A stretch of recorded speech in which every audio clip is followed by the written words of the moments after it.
Hello and welcome to the corner of Morris and Queen. This is Chris Green, and we're coming to you from Atlantic News. And we have Miss Laura White here, the newly elected council person from District 7. Welcome, Laura, and congratulations. Thank you, Chris. Thanks for having me. It's good to come back. Yes. Well, thank you for coming. It's you and all the other council people have been so busy. You and I have talked a little bit about it here, and you have a million things going on. But I know the people in the district would be interested to hear about what's going on with you and what's coming up. So, what's happening? Sure. Yeah. It's been a bit of a wild ride since election night. I was exhausted for. Was that 1 week ago or 2 weeks ago? What was that? What are we now? Almost 2 weeks. 2 My weeks. goodness. Yeah, okay. Almost 2 weeks. That's right. Wow. Yeah. I had not slept like the day before and the night of the election, and so it really took me a few days to kind of process the result and get back to feeling human again, get some sleep. Right.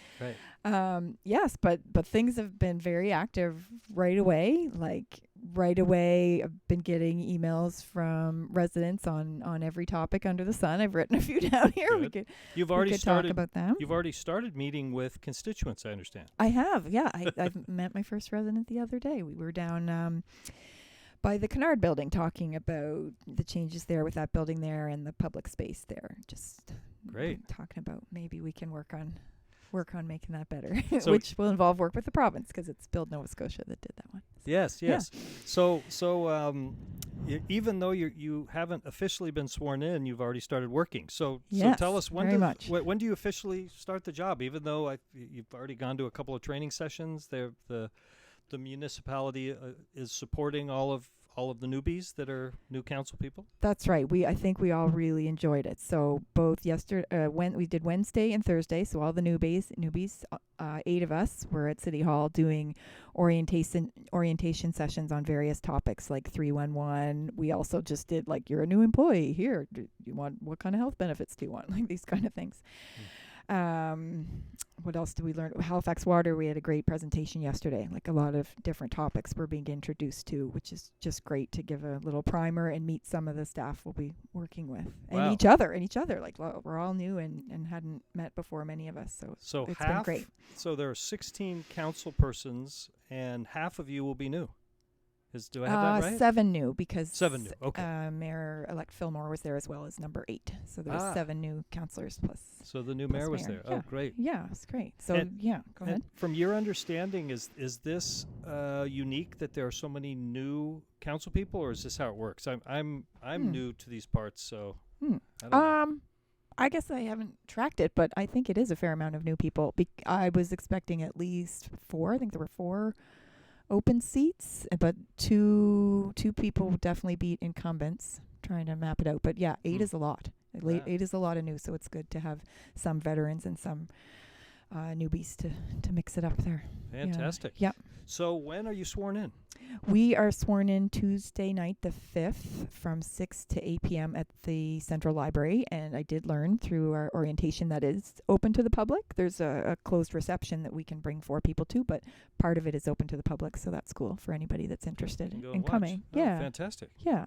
So yes, we had those 2 orientations Wednesday, Thursday, and then we have 2 more that are a provincial orientation. So I'm not even sure. It could be people from all over the province involved in municipal politics are coming to the convention center. So that's Monday and Tuesday day. Will be another sessions as well. Yeah. So you'll get an opportunity to meet the provincial players. I imagine, will you all meet the head of the province? Will he come in and introduce himself at some point? How does that I'm work? not sure. I don't know yet. Interesting. I mean, they are involved in their own election now, as we all know. So yes, that's right. That's going to be interesting for November, and that's right. I hope the weather holds for them. and I saw you already busy out communicating. There was a piece in All Nova Scotia where they introduced you, and you mentioned the importance of the working with the 2 other layers of government. Mm-hmm. So that's super important in everything we do. Like the municipality is a creature of of the province, so they have the ultimate power there. So we need to work well together and bring our ideas to them and form those relationships and see how we can progress. Even things like, I was saying to Mayor-elect Fillmore, like 10 years ago, Mayor Savage asked if permanent residents could vote, and we still don't have that approval. So I think that's something to ask again for. Cause That would be me.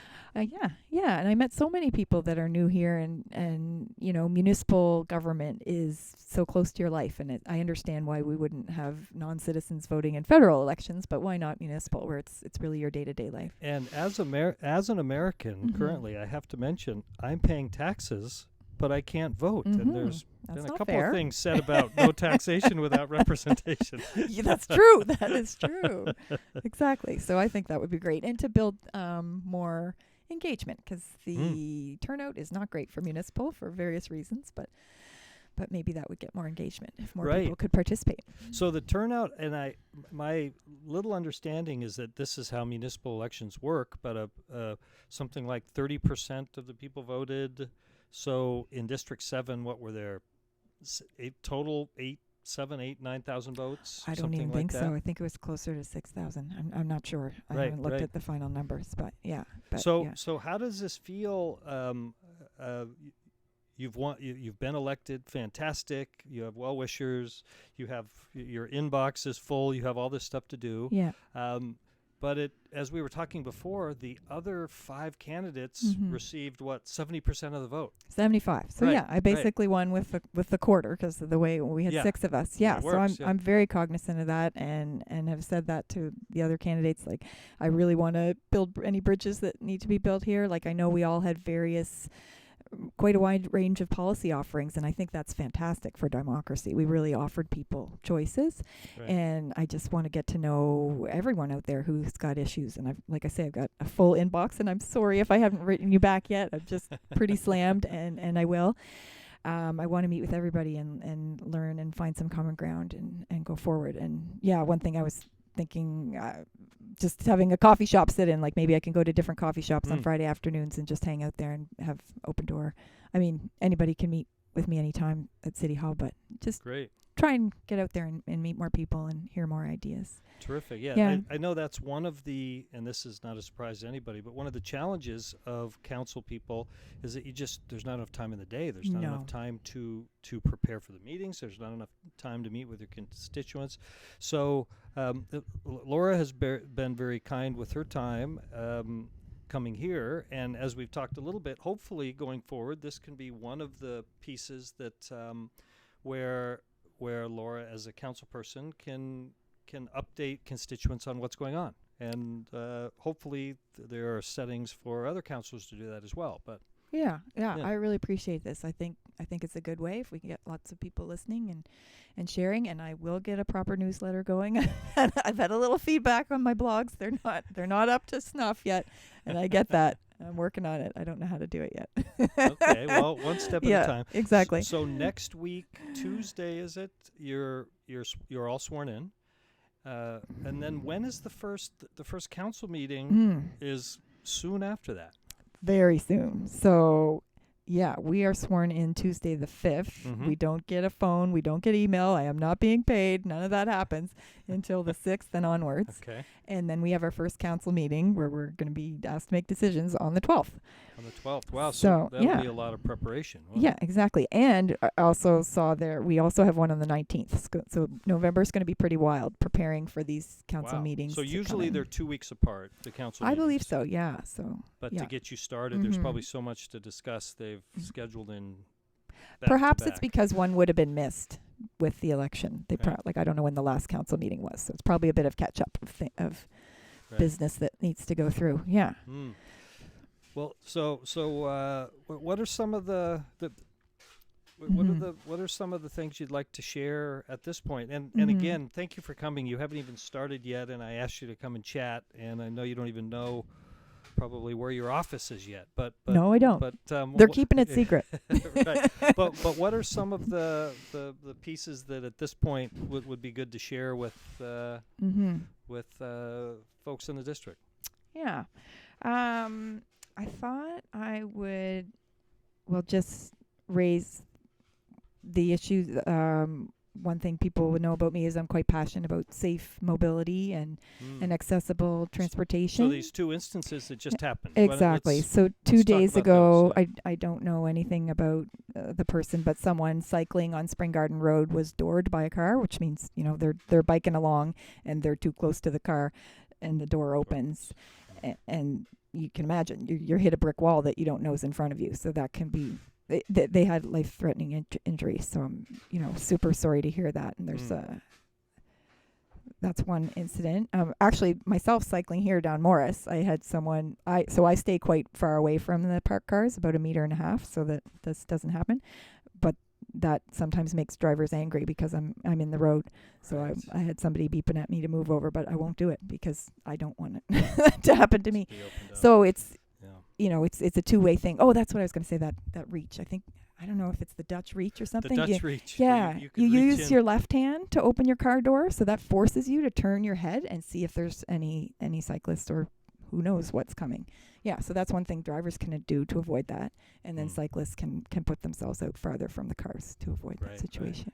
Yeah, and then very sadly, it is a 24-year-old woman who was killed yesterday, a collision with a Halifax Transit bus. So I don't have any facts on what happened there, but that's extremely sad. And these two cases yeah, fit right into the discussions that all the candidates were talking about with this being safe on the streets and transportation and how do exactly. bikes and cars and public trans all work together. That's right, and that those both happened on the wide stretch of Spring Garden between South Park and Roby. So I imagine this will be these will be issues that you and your staff and your colleagues will be looking at, and in the future we could talk about the sorts of things that you're hoping to work on. yeah, so any issue that's coming up, like anything that I'm getting emails from residents from, I guess so far my process is like, you know, either speak to the resident and then, or beforehand go to staff, because I need to go to staff and understand the history and what's possible and what could we do here. And I'm obviously able to offer suggestions, but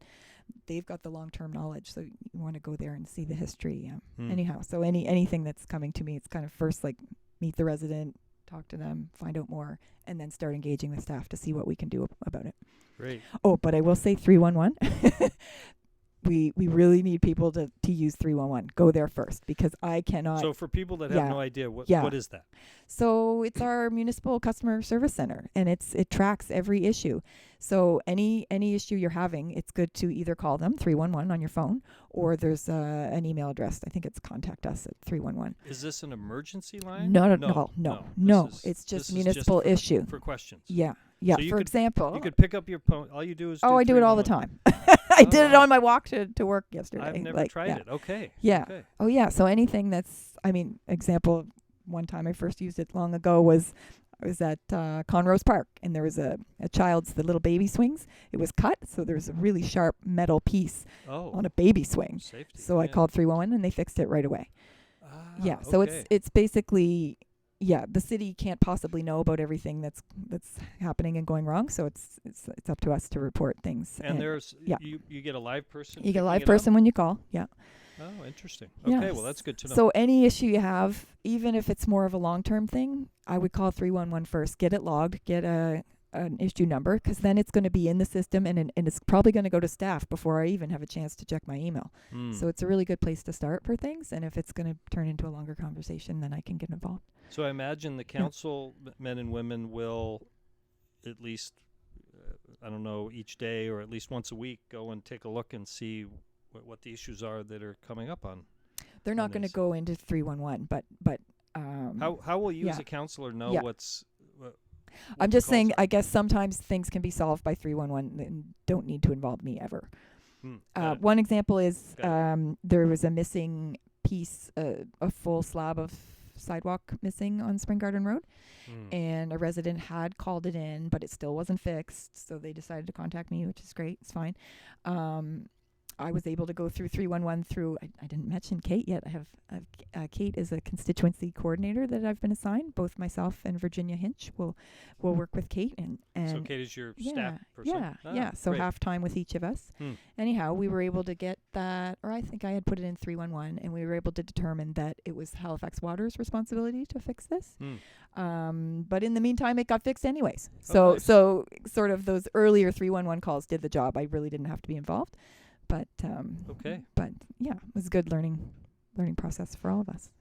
What else are you hearing about already? But even before you're officially a council person. Well, like I met and had lunch with Paul McKinnon, downtown Paul, and Sue Utek from the Business Association. So started those conversations. What other things are coming at me? Oh, a former alderman. So before amalgamation, would like to meet and offer some tips and talk about environmental issues that King Charles has. Yeah, he's quite an environmental activist, so I'm excited for that conversation. Okay. What else? The Turret Art Space had invited me to come. I couldn't come because it was during our orientation, but so all kinds of events are happening. And what's the Turret Art Space, briefly? I didn't get to go, so I didn't learn a whole bunch, but they have had a press release about it. I think they're looking for funding to keep improving their space. Okay. It's on Barrington. Yeah. On Barrington. Yeah. Okay. Okay, great. Yeah. Who else? Wi-Fi. St. Paul's Church has reached out. I guess they have a Wi-Fi issue. I don't know what I can do there, but okay. So there's kind of everything. The port has reached out to be on standing committee they have. So that's going to be myself and Sam Austin. Oh, that's go on great. Their committees. So I remember we talked about that a little bit. Very important issue for the city. But quite it's part of this district, isn't it? That's right. So I was happily to say yes to that because there's lots. Oh, fantastic! Lots to learn and improve there, with the trucks and with the noise from the port and just to learn more about their business. Yeah. Okay. Yeah. Southwest Properties has reached out. CNIB. Lots of different types of issues, and then just I think. Residential issues concerning Halifax Accelerator Fund. That's still on people's minds, and how do we go forward there with good development? Yeah. Okay. I lost my train of thought on. I don't know. Well, it's a long list of issues that people are already asking you to come up with solutions for. So in terms of ways that citizens, if they want to know what's going on with the council, coming up, they can come to this swearing in and see how that goes. Is it? Am I right? For the council meetings, they're open to the public? Certainly, yeah. They're always on Tuesdays, and I think it's normally every second Tuesday. Yeah, right. And they can be quite long.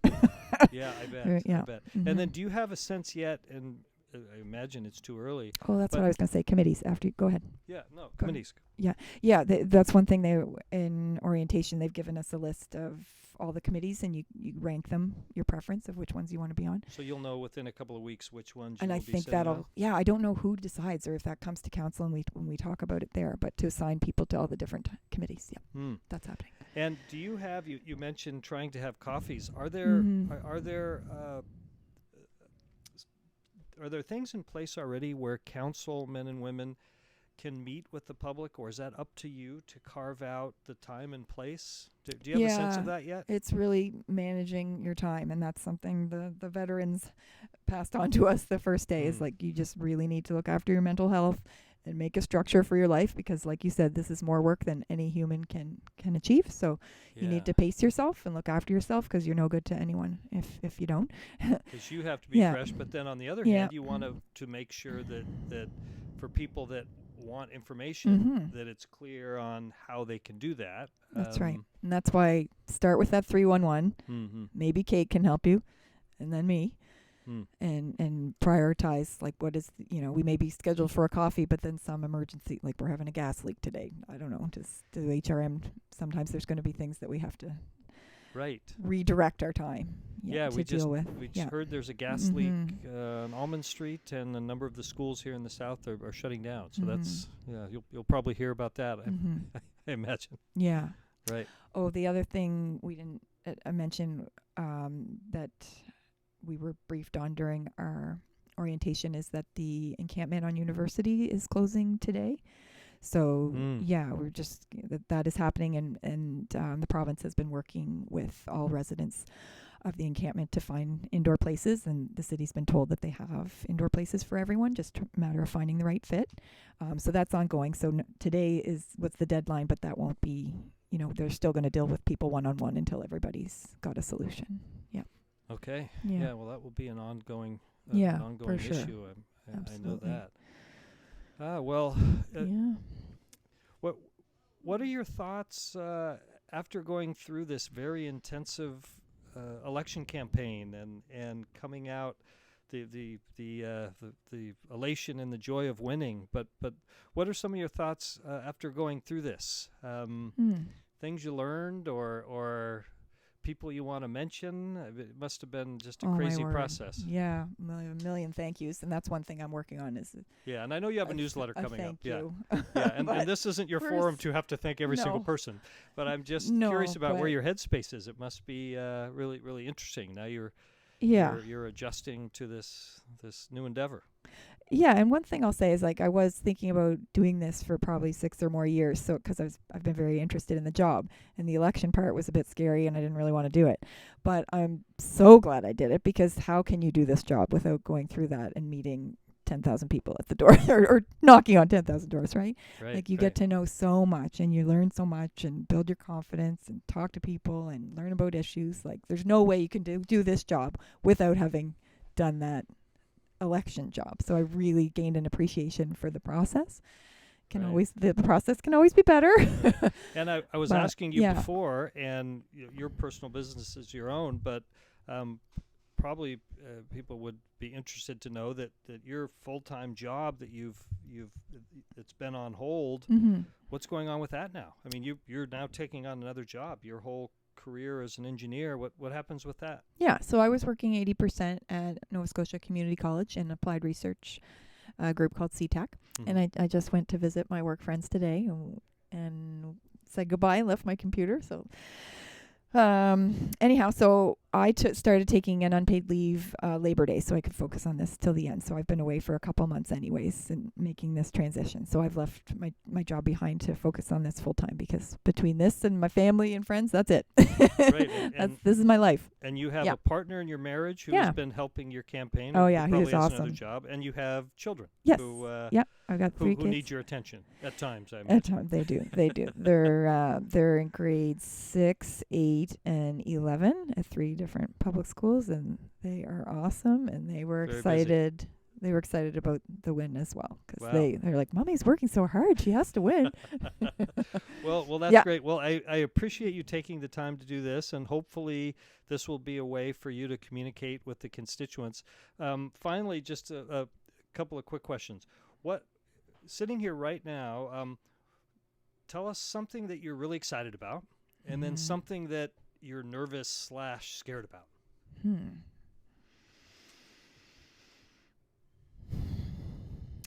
Well, I'm excited about, oh gosh, so much. It's just such an amazing opportunity. I feel Right. really privileged to do this. Like there's Mm. just so many, there's 4,300 people that work at HRM all working, towards common goals sometimes not, but Yes. Yes. just Oh, to be that's a part of that is really exciting. And yeah, And like quite an important Yeah. time in the city. People Yeah. are moving here. there's exactly, it's an exciting We're time. playing catch up Yeah. on these issues, Mhm. which I know we'll solve, whether it's traffic or housing. Mhm. But Yeah, so I'm very, very excited to work on those mobility issues for sure. And I've got like a lot of specific examples. Just before coming here, we had an example about a bike lane issue, and Yeah, there's right. another safety issue on Bell Road in Ahern. So I'm excited to dig into those things that I know well from my own life. I'm excited. I've got a long list here of Cam was going over Mayor-elect Fillmore's platform, and we made a nice long list of things Cam that is we. your Cam is my husband, husband, of things that we have in common, like bus rapid transit. What else have we got on So here? these are the Yeah. So this is Yeah. good because you're all going to work together. Yeah. This is the new mayor's platform. What are some of the pieces of his platform that you're really looking forward to working with him on? Yeah. So Yeah. BRT, there's no way to solve congestion without transit and active transportation as well. He's got this main streets, which is like the complete communities. We want to build all our suburban areas, make them just as attractive and tight and walkable, and having all your services just as much as downtown. Diversifying revenue sources, I think that's really important. We're really heavily dependent on property taxes, and that was one of his things too, so that's great. Maybe a tax on vacant lots. Yeah, definitely into that. Yeah. That was raised by Waymason. I don't know where it is right now, Mm. so that's in progress. Value for money audit is kind of something I was thinking, like zero-based budgeting is the term I'm familiar with. So when we're doing our budgeting, can we start from scratch instead of just tweaking? Like really look at how we're spending money and making it align with our strategic goals. So as far as like things I'm scared about or whatever, it's just like Everything? well, what is that balance of getting to know staff and making suggestions and building those relationships and what's possible? What if the things that I want to do are not possible?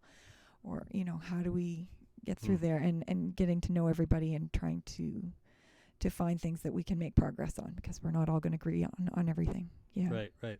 Well, Laura, I wish you the best of luck, and I want to thank you for taking on this endeavor, because you and the other council people have lives, and this is a quite an important piece. So thank you for that, and I hope that this can be a forum for you to get across to everyone all the cool things that are happening. Great. This is wonderful. Yeah. Thank you, Chris. Yeah. And Thanks, Laura. I'm excited. Yeah. Thanks.